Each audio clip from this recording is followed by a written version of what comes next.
Welcome back to another installment of Ask Eddie and Ann. We had a ton of questions last week, and we obviously didn't get through them all. So here is part 2 of this month's installment. And I assume you're still doing well, because if I'm not mistaken, you're wearing the same clothes you were wearing last time. Wow. Yes. And Milo is just off screen. Okay. He can't hold himself up any longer. So and I don't want people to think that, like, I haven't changed in a week. But, you know, I have 3 or 4 of these outfits, and I just rotate them, you know. But, you know, when you're home, you don't really have to change very much when you're just staying at home these days. So.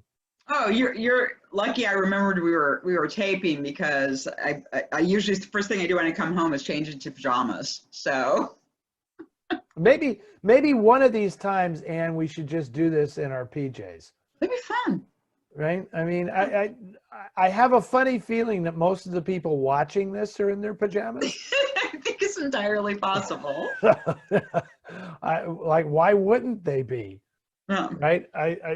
God forbid people are dressing up to watch this. So, although you never know. You never know. The Noir City people dress up for the fans, festivals. That's right. That's right. And I love them for it. Okay. Well, wait. If you're going to do that, then I'm going to. Yeah. Yours is much more fun than mine. That was it. That was my last swig, though. So, okay, let's roll. Give me some good questions. Here we go. Okay, I've always been a fan of noir, but it's only in the last 4 years that I've been a hardcore noir obsessive. There's something about noir that speaks to the dark times, political and otherwise, that we were living in. There's something about it that resonates, that seems to be more honest and real than other genres. Can you two speak about the relationship of noir to politics and history? Does noir tend to become more popular during hard times, and if so, why? I'd love to hear your thoughts, Kathleen. Interesting question. It's a tough question to answer, because I don't really know when noir has ever really been popular. To be honest about it, it is beloved by a hardcore group of people who find the ethos of noir to be a very, very compatible with their outlook on the world. I mean, and that's, but that group of people has never been a majority. Yeah. Right. It's also interesting that noir reached its peak at a time when we should have been celebrating. Right. It was post World War II America. You know, we understand that this is not a peculiarly American phenomenon, but that's what I'm going to talk about here. So interesting that we won the war, and then all of a sudden, that's when noir happened, and it's pessimism and fatalism, cynicism. All of this stuff really captured the imagination of creatives, I think, more than it truly captured the imagination of the public. Yeah. There were films that were hits. Postman Always Rings Twice, and Gilda, and The Big Sleep, and stuff like that. I think it had as much to do with artists being stifled in the years leading up to the end of the war. You can't tell these depressing stories because we're living through a depression. You can't tell these stories because we're now fighting a world war. And then how ironic that we win the war, and as a result, artists are now free to tell those stories that they wanted to tell for 25, 30 years about all of the things that Kathleen, I think it was, that asked this question. All these things that Kathleen is sort of referring to, the things that inform noir, sort of the inherent unfairness of the way things are set up, the way the system works, how the little guy gets crushed, they can't get a break, all this kind of stuff. I would have thought that, well, it's hard to say because we're also comparing feature films from one era to other things today. You don't see any feature films today that you would call noir. It's all on television. Yeah. All of it's on television. So that's where you have to look for the noir that's commenting on the world we live in today. You know, and you see it. You've talked about, you know, Better Call Saul. I've talked about Breaking Bad. You know, I just finished watching this thing on HBO, The Undoing, with Hugh Grant and Nicole Kidman. We won't get into a discussion of that. Good, because I haven't seen the last episode yet. Okay, I won't say anything about it. But clearly that story is of its time. It is about gender issues and all of this stuff that is very, very timely. So I appreciate Kathleen's question, but it's almost too complicated to answer, you know, in such a succinct way, because I think there are just too many factors that inform the creation of these things. And for that classic era, one of the things that is always, I never totally bought into the idea that the movies were a comment on American society at that particular place and time. Mm-hmm. Because I think some of them were. Polanski's Force of Evil is clearly that. I mean, you look at, you know, Odds Against Tomorrow and movies like that, No Way Out, Crossfire. These are statement movies. Yeah. But so much of noir is just artists saying, can't we do it differently? Can't we tell a dark story? Can't we tell a story that doesn't have an upbeat ending? And because they've just felt stifled, you know. Artists, in my estimation, artists are contrarians by nature. And if you tell them you have to have an upbeat ending, they're desperately going to want to do a story that has a downbeat ending, just to balance the scales, you know. And that's, I think, a lot of what happened in the original noir era, is that they felt like, okay, we did our duty. We got us through the Depression. We got us through the war. Now we get to tell the stories we've been dying to tell for so long. Well, since they enforced the code, right? Because, you know, you watch these pre-code movies and you know that they were telling stories just as cynical and just as adult in the early 1930s, and then it kind of got cut off.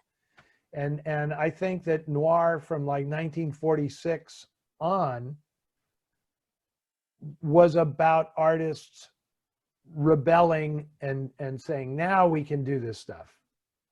Whether there's a political aspect to that or not, sometimes yes, sometimes no. So anyway, boy, that was a long-winded answer to what's a very provocative and kind of profound question, but that's as good as I can do at the moment. Although I will say, having revised the Dark City manuscript again, I can tell you that is the point of the entire book. That's what that book is about. It is about the times informing the creation of art, and art trying to be created in a commercial system that has no use for art, which is Hollywood. Yeah. So that I guess I turned that into a pitch for the new edition of my book. That was very clever, Eddie. Very clever of you. Yeah, and also I think, you know, and I think too, it's always what the audience is interested in at the time too, because, you know, films are made to make money, and things, you know, tend to respond to that. And kind of one of the really fascinating things when you look at the horror genre is at the times when that genre spikes and when it goes down, and how that correlates to, you know, different things. And it could, especially like the horror cycle that kind of started in the 70s, you know, a lot of the people who were making the films, a lot of that was informed by the Vietnam War and political unrest that was going on at the time. And they'll tell you that. I mean, there's a great documentary about it, actually. And then you've got someone like Tom Savini, who's a great practical effects creator, and he was in the army in Nam and was basically photographing bodies, and he used that as a way to be detached to survive, and then was sort of looking at how that looked and stuff, and then that went into his stuff later. So anyway, that's very interesting observation, Anne. And don't you think that rather than seeing noir as a movement cycling through to another generation, I really think that it's horror movies and science fiction movies that are speaking more to where we're at now than crime movies. I think the crime stuff is taken for granted now. Right? I mean, it's done. What they were warning us about in the noir films of the 40s, like, be careful, because the system can go totally corrupt if you're not vigilant. It's done. It's over. I mean, we proved that to be the case. yeah. Right? Amazingly, we're still here. But now they've upped the ante, because you tell me what zombie movies are, you know, I mean, the obsession with zombie movies says something about the culture. Yeah. Right? And the obsession with superhero movies, last week on our talk, you know, I mentioned how blaxploitation films of the 70s had too much wish fulfillment in them to be considered noir. Well, superhero movies are the ultimate freaking wish fulfillment. Yeah. Right? Like, some human is going to mutate into this guy who's going to save the world. It's like, what are we saying about ourselves with these movies, right? That doesn't make me feel any more positive to see that that's like the tale we have to tell ourselves, is we need to be rescued by a superhero. Well, and also, no matter how many, and I understand that there's, okay, yeah, we've had, you know, Wonder Woman and Black Panther and stuff, but it's still basically being saved by white men. or a very By hot white woman in the case of Wonder Woman, you know, but yeah, but I mean, how many of, but I mean, okay, so that's one. Black Panther, that's one. You know, and same as it ever was in Hollywood, right? Yeah. I mean, it's like, oh, wait, there's a market we haven't exploited yet. That was a really good, thoughtful question that I really appreciated. And I'm sorry if I went on a long time there, but that merited some thought. It really did. Thank you, Kathleen.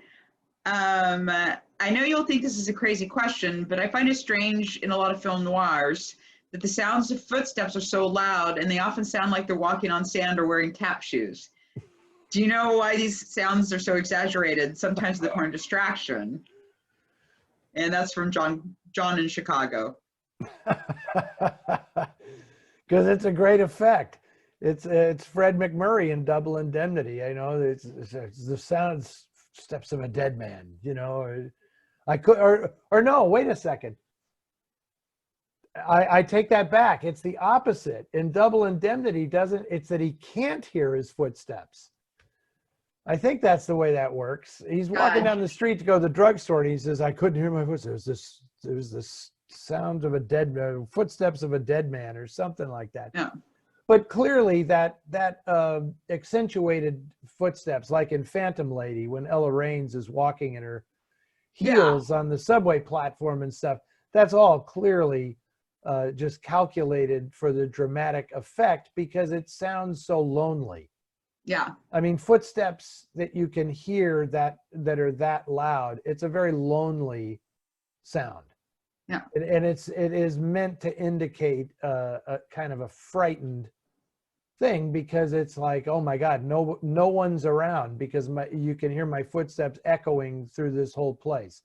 Oh yeah, that's used in cat people really effectively. Yes, yes. I mean, that's just a time-honored device. It's a dramatic device that never goes out of style. Can you tell me about the special features that will be on the repeat performance Blu-ray? Will you have a commentary track? Also, will you have pre and post intros that you had on the Noir Alley showing? I love the backstories of films. I can't wait to purchase Repeat Performance. Good. I'm glad. We should make sure. It's my favorite film that we've restored. Fantastic. We should make sure that this person gets the first copy. There will be many special features. There will not be the same things that I did when I showed it on TCM. We don't do that. I mean, obviously the information will be the same, but it won't be the Noir Alley intros that I did. They will be redone for the Blu-ray. It's good. There's going to be a very thoughtful consideration of the book to film translation because there are some significant differences. Yeah. For instance, did you know, Anne, that in the book Repeat Performance, the lead character is not Sheila, it's Barney, her husband. Barney is the one who relives the previous year, not Sheila. And when they did the movie, they changed it to have a female lead so that Joan Leslie could play the part. That's kind of interesting. Yes, there'll be all kinds of special features, and we're getting to that very soon. And I actually have bought the book. I found an old copy of it, but I haven't read it yet. William O'Farrell. You'll be, I'm sorry if I spoiled that for you, but it's really interesting. There are some things that are clearly spelled out in the novel that are alluded to in the movie. Yeah. Particularly where the character of William Williams is concerned. Yeah. What is your favorite scene from a noir film that is set in a bar or cocktail lounge? I already know the answer to this. Chuck, by the way, Chuck Pickerel asked that. You know the answer to this? What is the answer? Tell me, because I think it's the scene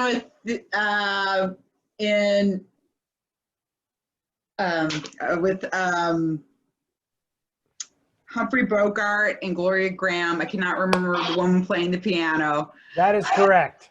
You do know the answer to this. Very good, Anne. You know me so well. That's excellent, excellent knowledge. Yes, it's Humphrey Bogart and Gloria Graham at the piano with Hadda Brooks. Thank you. Singing in a Lonely Place. That is the most sexiest, most intimate scene in a lounge, in a cocktail lounge, is what that is. I have the sheet music from it somewhere around here. Yeah, that's pretty great. But I love all that stuff. I mean, with some people, it's like the cars. You know, when they see a car in the movie, it's like, oh, I know that car is, blah, blah, blah. Yeah. I'm such a nut. And other people, it's the clothes. My God, look at the gown that, Rita Hayworth is wearing. With me, it's the cocktail lounges. It's like I love to see the layout of the lounge and how is the bar really well stocked, and I just love that stuff. So that was a good question, Chuck. But Anne, I'm impressed. You had that one right there. I pay attention when you talk. Okay. I wanted to thank you for showing films I probably would not have seen. In your recent discussion of Train Noir, I would like to add Timetable to the list. 1956, which is not one I am familiar with. The first noir I saw was The Lineup with Eli Wallach. Have you ever shown this film at your festivals? Yes. Yeah. Yeah, we have shown The Lineup. That was actually in the first San Francisco Film Festival when all the films were set in San Francisco. We have shown The Lineup a few times, and that's one of those gifts that keeps on giving, because I did the audio commentary with James Elroy for that film, and people love it or hate it. Yeah. The film or the commentary? The commentary. No. Okay. You know, it's kind of weird. What was the first part of this question? I'm sorry. They asked about The Lineup, but there was something before that. Oh, he just wanted to add Timetable to the list of film noirs on trains. No, Timetable is a terrific movie, Mark Stevens, and that's a movie that we really need to find. I think that's kind of slipped through the cracks. I have thought that might be a restoration candidate. You know, I'm trying to remember which studio distributed that. I'm not sure that it was, I don't think it was Fox. It might have been Allied Artists or something, because I know he did Cry Vengeance, because he became a director, and Cry Vengeance and Timetable, Mark Stevens is not only the star, he's also the director. Oh. And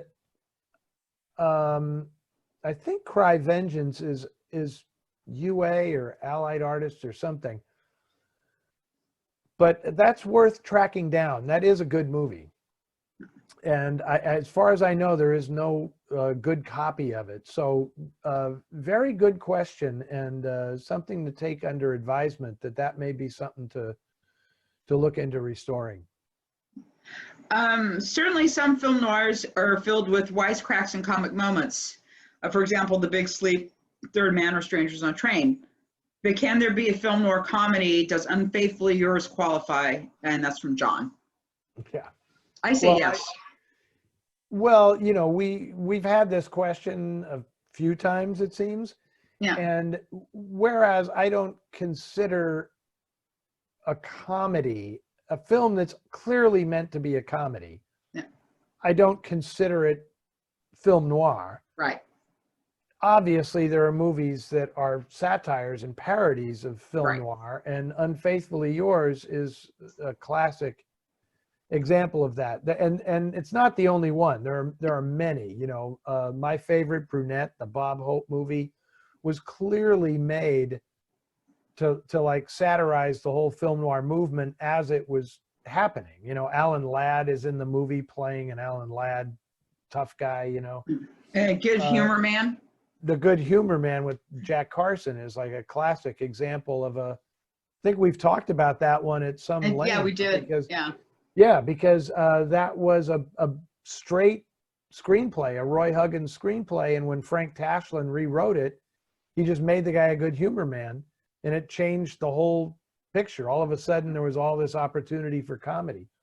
But Unfaithfully Yours is absolutely, and it's fascinating that I know I've said this before, but for this gentleman or woman's benefit, I'll say it again. Preston Sturges wrote that in the 1930s, and it couldn't get made because obviously it might have been made as a pre-code film, but certainly not once the code kicked in 1934. And then it couldn't be made because it was just too sordid and weird that a guy imagining all the ways he's going to murder his wife. But then after The Postman Always Rings Twice and all that stuff, it was like, well, this is it. Now's the time to make this film. It's perfect. So that's what happened. Yeah, Hysterical movie. Yeah. Hysterical movie. Were you there, Anne, at the festival in San Francisco the night I showed Unfaithfully Yours and The Good Humor Man as a double bill? And I think that might have been the year I had the flu, because I was because Unfaithfully Yours is a personal favorite. It's a film that is one of my favorite films to watch when I'm sick. That and Invasion of the Body Snatchers, for some reason. I like those films. Because Invasion of the Body Snatchers is a barrel of laughs. That's why. And I was pissed to miss Good Humor Man. Yeah. Yeah, well, it was actually, as much as, you know, the purists will say, oh my God, Eddie, what are you talking about?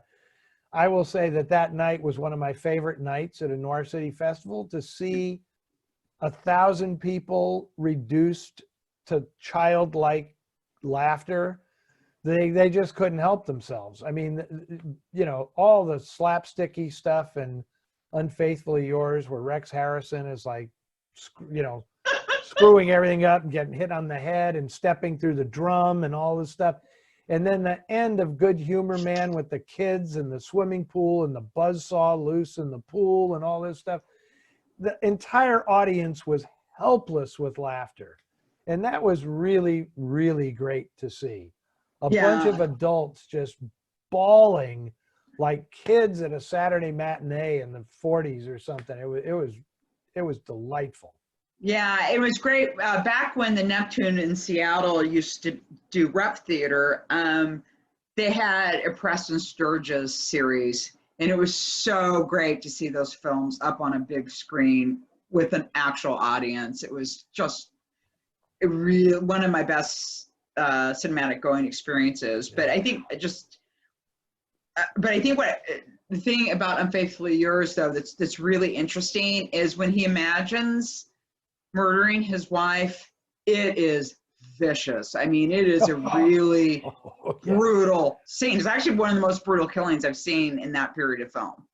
I mean, I really, you know, Sturges was always great at pushing boundaries, but that was really, like, I'm really surprised that it was left in the way that it was. Because it was a comedy. Yeah, I guess so. Because yeah, you're right. Because if that had been a serious film, there is no way they would have gone past cut the it censors. Yeah. But of course, you know, I mean, this is also a man who did Miracle at Morgan's Creek during the peak of the war effort. You know, making a film about essentially a girl that gets knocked up, you know, in a one-night stand. Preston Sturges, and it parodies the Virgin Mary. Good stuff, you know. Yeah, Sturges. Yeah. I still consider him the greatest film writer of all time. Yeah, I won't argue the point. I mean, Billy Wilder is right there in my estimation, but those two guys can do no wrong. Yeah, it's just incredible. Okay, so we've. Can you please share your thoughts on William Hortzberg's noir novel Falling Angel and the film version Angel Heart? Also, would like to know your thoughts on the posthumously published Angel's Inferno? That's from Mike. Okay, Mike. I haven't read Angel's Inferno, so I can't comment on that.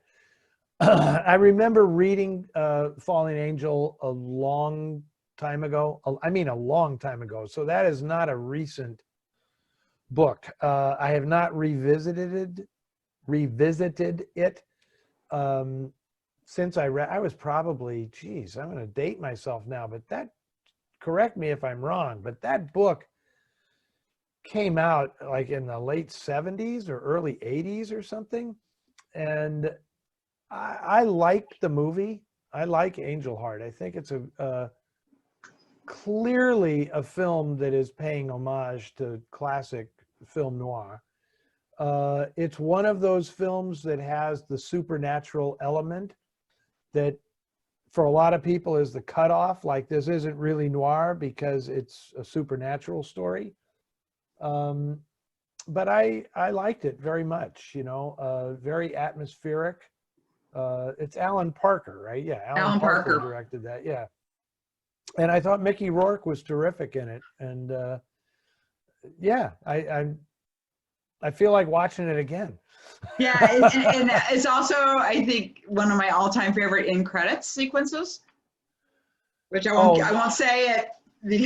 Okay, yeah, because you don't want to spoil it. I don't want to spoil it. Yeah, yeah, and I love that movie actually quite a bit. And I enjoyed the book. I mean, the book it was good because I liked the style of it because it was really kind of channeling that kind of hard-boiled style, which really then made the supernatural elements really pop because it was sort of a cognitive dissonance.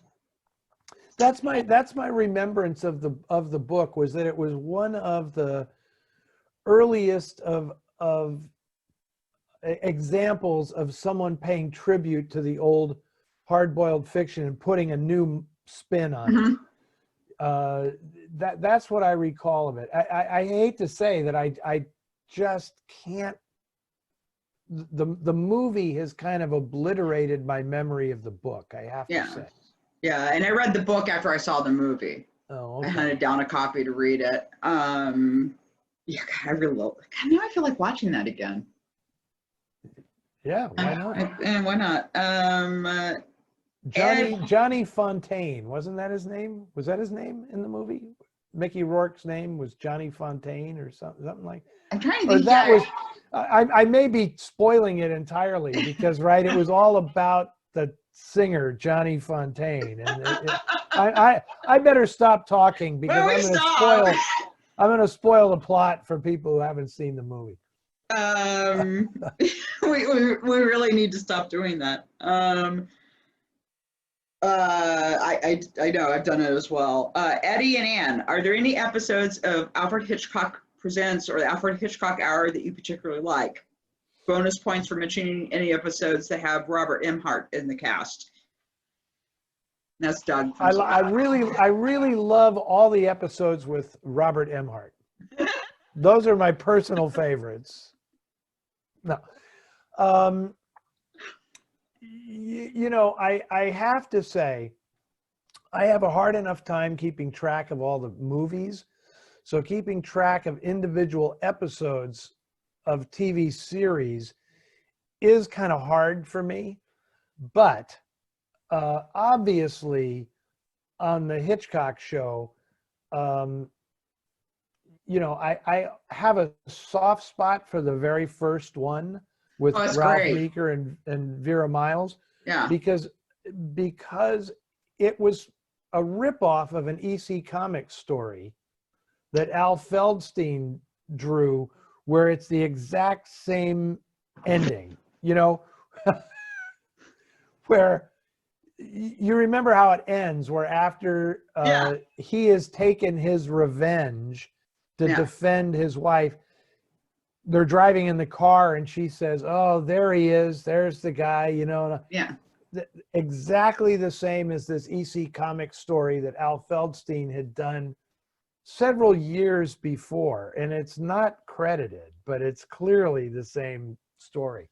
But I love the Hitchcock directed episodes, like Breakdown with Joseph Cotten. Oh yeah, which to me is absolute genius, because more than a lot of Hitchcock movies, I mean, they're all brilliantly done.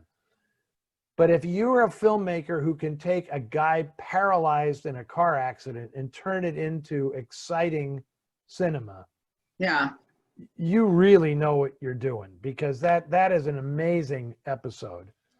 And I like the Cornell Woolrich one that he directed, 4 O'Clock, where E.G. Marshall is the guy who's trying to kill his wife, and he puts the bomb in the house, and then he gets trapped in the basement. Oh, I did not know. I'll have to watch that one. I mean, I know the short story. I love the short story. So I did not realize that was one of them. Oh, it's a super episode. And it's really cool because Harry Dean Stanton plays one of the guys who breaks into the house and robs it and ties up E.G. Marshall. So it's a very early appearance by Harry Dean Stanton in a film. But, you know, there's even the most mundane episode of Alfred Hitchcock Presents or the Alfred Hitchcock Hour is so superior because of the quality of the writing, and I attribute that entirely to Joan Harrison and Norman Lloyd to some extent, who produced these shows, because they just knew where to go to find these writers, and the directors are all really good too. But the writing on these shows is so extraordinary. they're just so efficient in the way they get to it. You know, there are lessons in how to write exposition in movies and just get to it. I just saw one the other night that was really tremendous. But see, this is the problem. I can't remember the names of the episodes, or, you know, they kind of bleed together. But overall, the quality of that show is extraordinary.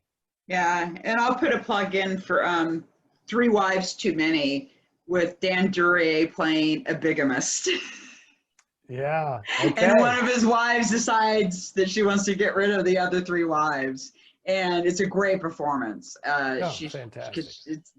She's sort of a Southern, you know, butter would melt in my mouth. So it's great to see her being so ruthless. I don't know that I've seen that one, so now I'm going to have to look for that. Of course, now that I think about it, you know, I'm citing all the really famous ones because they're famous for a reason. Yeah. Like Lamb to the Slaughter, which is great. You know, which is fantastic with Barbara Bel Geddes. That's just, but that's the writing. That's Roald Dahl. That was a great short story. And I know that as soon as Joan Harrison read that short story, she was like, "Oh my God, this is perfect for us," you know? Yeah. And then produced the hell out of it, because that is really a great episode. Yeah. Anyway, that's fun. That was I'm going to go. Thank God for Me TV. I know. Right? I mean, I can just watch Alfred Hitchcock Presents whenever I want to watch it. It's great. Along with The Fugitive, which is another show that very, very noir TV show that I love. Yeah. But do I remember individual episodes? Not so much. I remember the women, because that was the whole deal with David Jansen, right? It was always like the woman that he falls in love with when he goes into this town, you know, and it's like Suzanne Plachette, guest starring Suzanne Plachette, you know, or Yvette Mimieux, or so, you know, it was all these sensational women. This week, Sherry North, you know, and David Jansen got to play with all of these incredible actresses. That's what I remember about that show more than anything else. Well, and it's funny too, because when the show ended, TV Guide ran this really, I read it somewhere, this really hysterical little article, which is basically, you know, the protagonist of the show, and, you know, he's been in suburbia for a while, and he's married, and he's getting really, really bored. Man, I remember that. I'm old enough to remember when The Fugitive was on. Oh. You know, and when that show came to its end, that was the original. Remember when Dallas ended? Mm-hmm. And it was like a big deal that it was they were gonna reveal like who killed JR and all that stuff. Well, the end of The Fugitive was the original version of that, where like all of America tuned in to see Richard Kimball, the end of Richard Kimball's quest. You know, that was pretty amazing. It was a great show. Yeah, and in fact, I think that was the highest rated episode of television up until that time. Yeah. Here is a challenge question. If you were to take George C. Scott, an actor born to play a noir leading character, what classic private eye or scary heavy do you think fits him best if you had your way? George C. Scott. Mm-hmm. I would cast him as Bert Gordon in The Hustler. Because that's what he played, right? I mean, that's a great character. And you know, I could very easily argue that The Hustler is a noir film. Yeah. I mean, if you think Body and Soul is a noir film, then you kind of have to think that The Hustler is a noir film too. I mean, it just that goes together. You know, that's interesting. I don't know that I see George C. Scott so much as a private eye. I don't know. But you know, he did in like the early 70s, George C. Scott did a whole series of kind of noirish films. Yeah. After he played Patton, He did The Last Run that Dick Fleischer directed. That was kind of a noirish crime film. He did Rage, which he directed, which was maybe a little ahead of its time. About a guy going off on the government, screwing with them, and he's going to get even. And he did that really underrated cop movie, The New Centurions. It's another Dick Fleischer directed movie. That's the Joe Wambon novel. He's terrific in that film. And of course, he did Hardcore for Paul Schrader, which is very much a noir film. I mean, that's Schrader's updated version of The Searchers is really what that movie is. But, and he was intense. He's intense, man. Yeah. He was intense in all of them. But I don't know if it's hard for me to see George C. Scott as a private eye. It's not hard to see him as a heavy. Yeah. But there's something about him, like all these characters that he played were guys of immense integrity and righteousness who've been wronged. Yeah. And they're going to get even. That was sort of the thing that he exemplified in those movies in the 70s. And that's, I don't know that works for playing a heavy. No, I think he would have been good in one of those home invasion movies from the 50s, the father and, I mean, like the Frederick March character in Desperate Hours. Yeah. Like that kind of a thing, yeah. I mean, there were a ton of those movies, yeah. That's a good call. I could see that. Yeah, absolutely. Like he has to be the guy who is wronged. Right. He was always really good and believable in those parts because you have a lot of empathy with him. I always found myself empathizing with George C. Scott in these movies, even when he was just like, So anyway, interesting question. I don't know that I answered it, but it's an interesting question. Setting aside your less than enthusiastic appreciation for courtroom dramas, would you still weigh in on Trial starring Glenn Ford and Arthur Kennedy? I found it so compelling and timely, and a little more than noirish in style, and that is William McNeil. Who asked the question? I would love to weigh in on it, except I haven't seen the movie. Is that a shock? There are movies that I have not seen, and that is one of them. So Glenn Ford and Arthur Kennedy in Trial. I will watch it. I mean, I haven't seen it. So I have seen Angel Heart, which now I put on the list to watch again.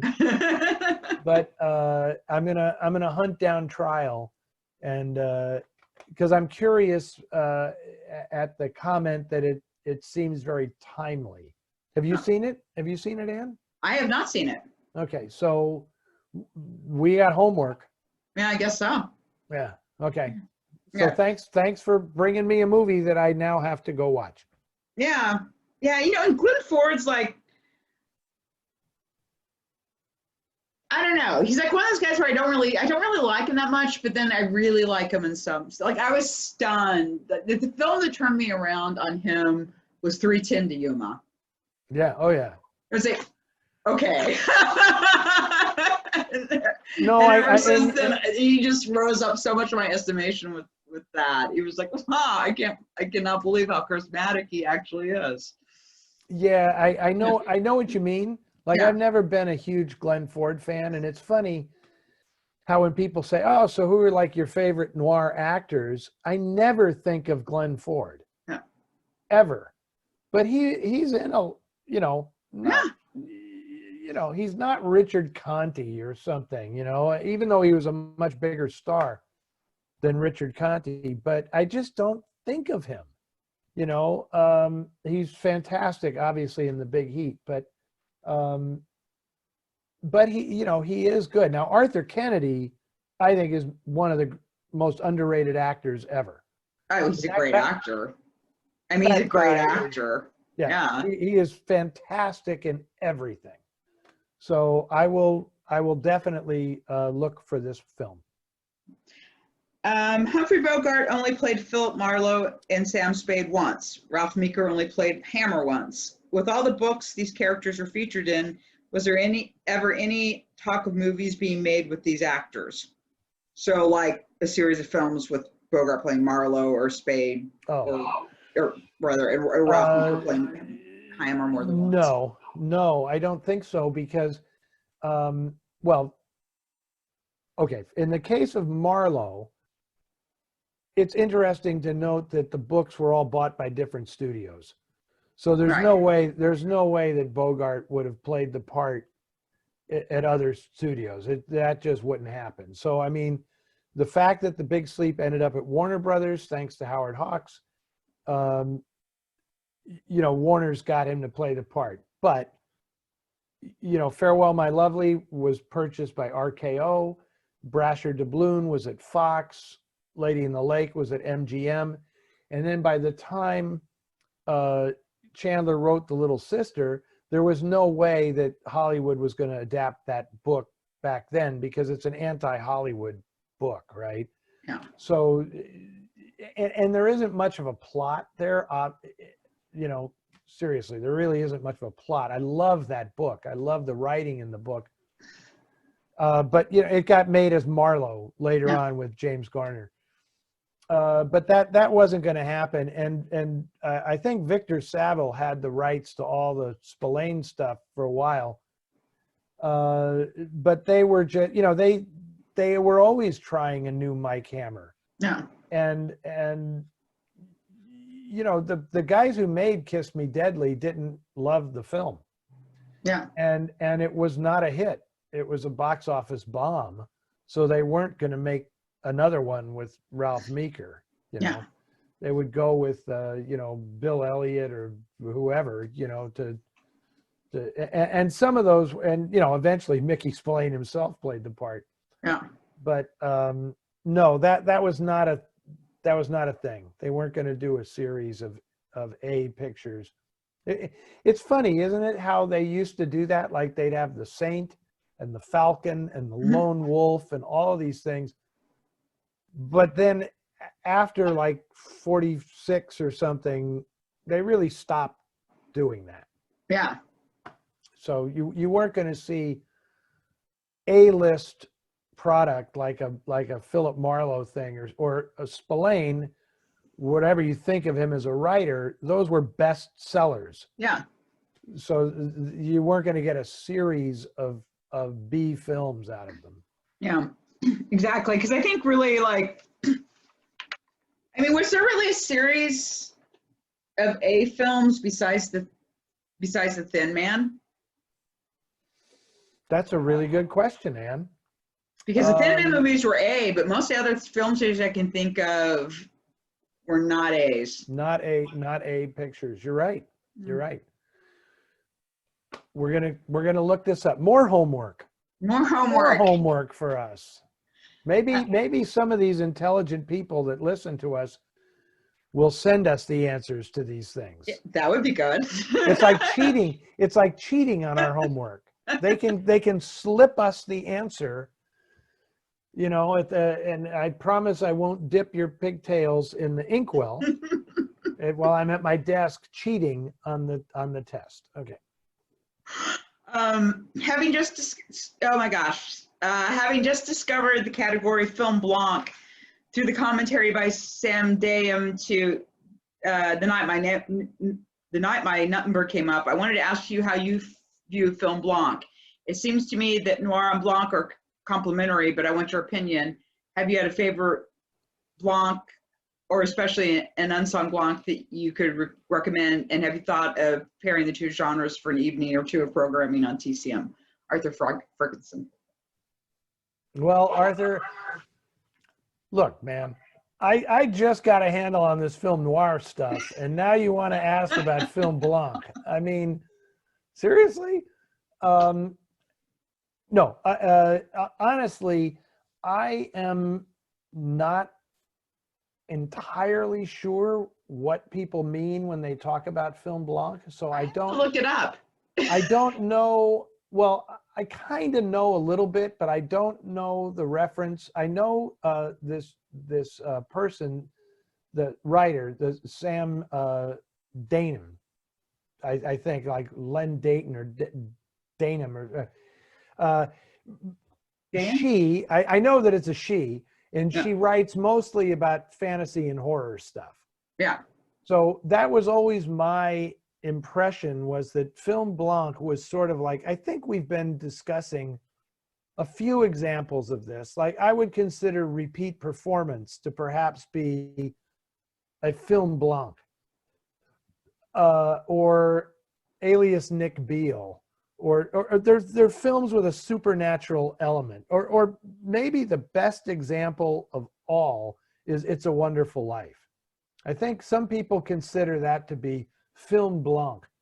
It's like it ends well, and there's some kind of supernatural element that basically, if the hardcore root of noir is no one is going to save you. There is no God. There is no God that's going to save you, right? That is kind of the essential point of film noir. Oh, yeah. I mean, look at Colonel Woolrich, right? It's all about, I mean, fate is just a bastard. Yeah. I mean, you're screwed. Yeah. You better figure it out on your own, because at best, fate is indifferent to you. At absolute best. Film blanc seems to suggest there may actually be some kind of power that works on your behalf, like Clarence in It's a Wonderful Life, or this movie that they're referencing, The Night My Number Came Up. I know that movie. It's about a guy who is told about a dream of it's just a cargo flight, a military cargo flight, and the guy is told a dream about all this stuff that's going to go wrong, and the plane crashes, and then he gets on the flight and everything starts to track with the dream. Yeah. Except the plane doesn't crash. Sorry, more spoilers from Eddie. My bad. Yeah. But you know, they don't die at the end. So it's like everything, it feels very much like a noir, except there's a release and an escape at the end. Kind of like, you know, Jimmy Stewart in It's a Wonderful Life. Or even you could argue like Sheila Page in Repeat Performance. Yeah. Right? Right. Or the character that Thomas Mitchell plays in Alias Nick Beale, where he has his deal with the devil, but then it doesn't end badly, you know? So I don't know. I mean, that's my impression of film blanc, but I'm not sure I'm correct. Yeah. So I guess I have more homework to do. Yeah, because I had never heard that phrase until this question came in. It can't just be like sunny romantic movies, because that doesn't correspond to film noir. Yeah. It has to be like, it feels like film noir up until it's not. Yeah. And then it presents a more optimistic view of existence than you get in film noir. That's my interpretation. But as to the last comment, no. I will not be programming a double bill of film noir and film blanc on TCM, because I've already, just answering this question, I've exceeded the time allotted to doing intros and outros on TCM. So just to explain the point of it would break all the boundaries. So I'm not going to be doing that. What do you think of the movie Chinatown at Midnight? I found it enjoyable to watch, but I'm not exactly sure why. Jody. I enjoyed it too. Me too. We played it at North City. Why do you need a reason? Why do you need a reason to enjoy it? If you enjoy it, you enjoy it, right? But yeah, Herb Hatfield is great. Yes, he's really good in it. And it's, you know, it's in San Francisco. It's in San Francisco. And, we're kind of easy. If it's in San Francisco, chances are. Yeah, and I mean, and some of it was actually shot on location, so that Yeah. was kind of cool. Yeah. And Hurd Hatfield is a very interesting actor to watch. He was, Yeah. I think he was very much ahead of his time, because he's one of those, obviously one of those less is more kind of Yeah. actors, but he just brings such a strange presence in front of the camera. He would have made a good Hannibal Lecter. Yeah, absolutely, absolutely. Yeah, I totally see that. Yeah. If they had made Silence of the Lambs as a film noir in the 40s, he would have been the He would guy. have been perfect. He would have been perfect. Yeah. Perfect. Yeah. God, I can see him in the jumpsuit. Dynamite. And I would have cast Ella Raines as Clarice. Oh yeah. Yeah, that would have been good. Yeah. Okay, this is good. Okay. We just Wow. came up with a good one there. Yeah. I noticed during the ice parade sequence in Suspense, skaters wearing duplicates of Spike Jonze' outlandish plaid suit. I know he was performing in the early 40s, but didn't know if he had worn a version of that suit yet. I don't know if you guys are familiar with that huge like check thing. Yeah, I know what he's referring to, and I wish this is where we had like, I could show So you can pictures or see, something. because yeah. We're not that sophisticated yet. Give us a little time. We'll work these in, right? But I know what he's talking about, and if people, want to Google it or something, and look for the Spike Jonze, I know what he means. So I'm sorry. The question was. So do you think that that's a coincidence? Do you think the film Suspense was taking off on that suit or not? I have absolutely no idea. I don't think those were the only really outrageously loud check suits in existence. I've seen a few in other films, and oh God, The Great McGinty. yes. So I don't think that was necessarily a thing. Anyway, was there another part to this question? Yes. In the film, there's great prominence given to the Pan Pacific Auditorium.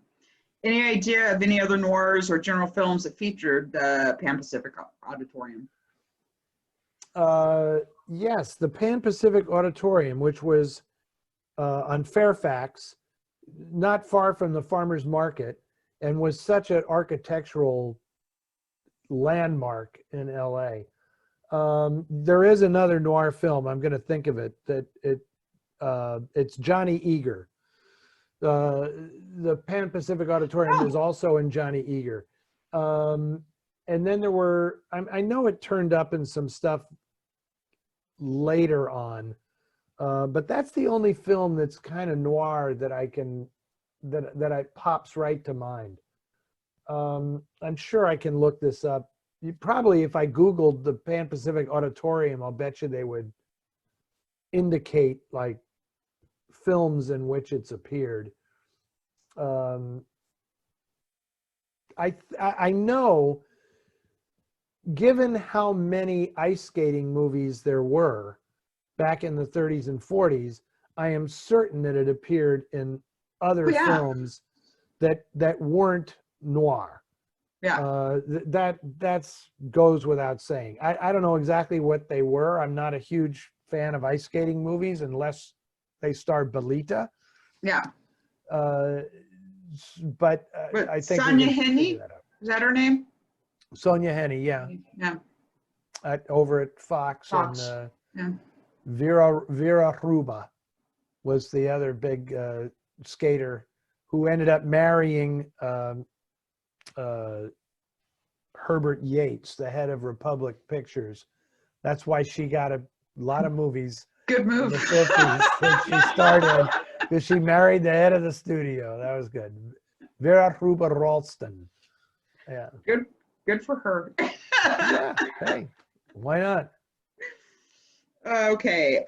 This is from Hillary and Razia Surlashnov. I didn't say it. Razia Surlashnov. Razia Surlashnov. Yeah. what did you make of the ending of the scene in the Arab marijuana bar as the crowd silently rises and surrounds Lila Kudrova and the dancer? I mean, I know what I thought.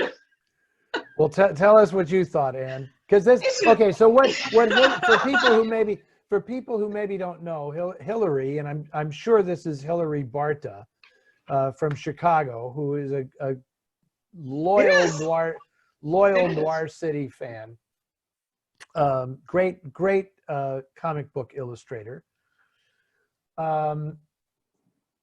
He's referring to the movie Razia sur la Schnouf is the full French title, but this is the Jean Gabin film with Lino Ventura and Lila Kudrova, as he says here, that we just showed in the Noir City International Festival online. Anyway, you've seen the film, so what's your take on this? I am too embarrassed to say, because I am a good Catholic girl from Oklahoma. Oh boy, now I can't wait to hear it. But it is super provocative, right? Yeah. I mean, yeah. And she is magnificent in that part. She is. It's a great performance. Amazing as a woman deep in the throes of drug addiction. Yeah.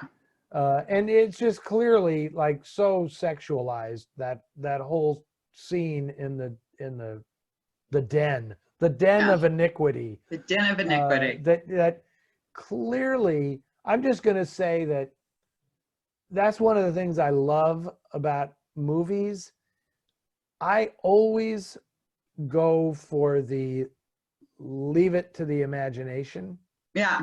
Rather than show it, because you've just proven my point, Anne, with your reaction. Like, I can't say that. I'm a good Catholic girl, you know. It's like, because you are obviously imagining some pretty nasty things, man. And imagine away, because that's what I love about about how creatively these films can be directed. The bodies just kind of rise up and surround her. Yeah. And you can imagine whatever you want to imagine. It's very effective. And, you know, I think that's something that, you know, classic films almost have like an advantage over, because I was thinking about, what's the one with Ella Raines in, Jesus. Phantom Lady? No, Uncle Harry. Oh yeah, Strange Affair of Uncle Harry. Strange Affair of Uncle Harry is just the way, I mean, there's a pretty strong indication of this incestuous nature in this one relationship in the film.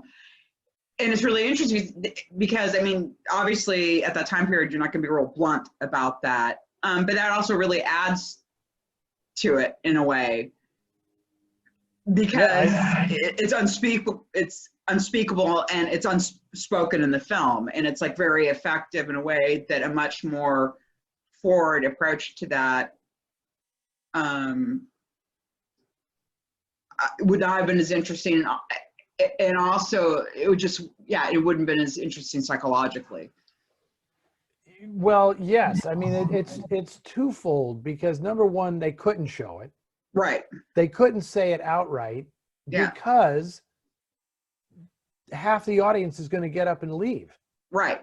Right. I mean, that was the era in which it happened. So you had to do it in such a way that it was actually debatable as to whether that's what was happening or not. Yeah. So that people could actually discuss it later or not, if they choose to not discuss it. Yeah. But, you know, the only thing that kills me is the people who don't think that it existed at all. It's like, how deep in the sand is your head buried? You know, like when I think I've talked before, you know, when I did my thing and I talk about Gilda and I talk about the relationship between the men in Gilda, a lot of people are just like, nope, no, that didn't happen. And it's like, oh, brother. Are you serious? It didn't happen. You know, I'm sorry. These movies are made in Hollywood, you know. Yeah. And it just blows my mind that people think it didn't exist because they couldn't show it in the movies. Right. So, but I really, I cherish the artistry of these people at that time who had to deal with these constraints and still get this kind of stuff across. So, Yeah. you know, I'll be showing Uncle Harry on Noir Alley in January, and it's a trip to see how perverse that's what. Last week we did this, and the guy asked, what's another perv noir, like Oh the yeah. collar? Yeah. Uncle Harry is a total perv noir. I mean, I really was. I was shocked. I mean, I was actually shocked by the film. It was like, wow, I can't believe they're going there. Like, what in the Wow. world? And it does, you know, it doesn't have Once again, how did this get past the censors? you know? Well, what's interesting is in some cases the censors pretended that it didn't exist because to see it meant you understood it. Yeah. And they didn't even want to act like they understood what was happening. And that was the artistry of a lot of these, especially the writers like Dalton Trumbo, who knew exactly how. I'll use a sports analogy. Dalton Trumbo knew how to pitch inside to the guys at the production code. It was like, here it is. I'm throwing it right in your wheelhouse. And like, you are going to be so stunned by this pitch that you're just going to take it and pretend that it didn't even happen. Yeah. Anyway, that was a good question. Yeah. Okay. So are there any more? No, that was it. Oh, Went through our questions. Fantastic. Okay, Yeah. Brilliant. That was a lot of fun. Yeah. So we're going to do this again, right? We're going to do this in January. Okay. So probably, my guess is the first 2 Thursdays of January, since that seems to be about how this has been going. We've been tending to do it the first. Okay. Anyway, it depends. I kind of have to do it around holidays and also possibly a festival. Yeah. So, well, and in case you hadn't gotten the message, I'm not going anywhere. So I will be here, and these are great questions. I'm really, I can't express how gratifying it is to have people watch this and respond and enjoy it so much and send in such great questions. It's absolutely fantastic. Yeah, I have to say, I'm so happy with the quality of the questions. They're just really good. And so many some are just fun, some are super thought-provoking. But I'm really grateful for the things that people have been sending in. It's just like, and like I said, and sometimes like I had never heard that expression, film blanc before. I was like, what the fuck? Sorry. Hey, good Catholic girl, come on, watch your mouth there. But you know what I find interesting about the questions is they kind of correlate to my own attitude about noir. Is like some of the questions are really serious and kind of deep, and some of the questions are just fun and kind of frivolous in a way, but that's okay, you know, because that's sort of how everybody approaches this. Some people take it very seriously, some people take it just as fun, and I like the fact that the questions reflect all of that. So it's really, really good. Yeah, I think it also reflects two different kind of interests in film noir, but also in film. Like, okay, because there's questions about what goes on behind the scenes. There's questions about story. There's questions about music or settings or all different aspects of it, and not just in close. We've had close questions before too. So I like that too. That everyone's bringing their own interest. As it should be. I mean, everybody has their own take on it, and that's what. You know, it's like the noir prism. Everybody sees the movies, but they take away different things from them. And I'm glad that we have like a little forum here that people seem to enjoy. So I'm very much looking forward to the next go round. So Me thank too. you. Thank you to everybody. Greatly appreciated. And since this is obviously it'll be a new year when we come back, Mhm. wish everybody a very safe and happy holiday. Let's hope there's a new tomorrow ahead of us. That would be nice. I would Yeah. like to go to the movies again at some point. Yeah, me too. Yeah. And so, yeah. So happy holidays, and we'll see everybody in the new year. Take care, everybody. Happy holidays. Happy holidays.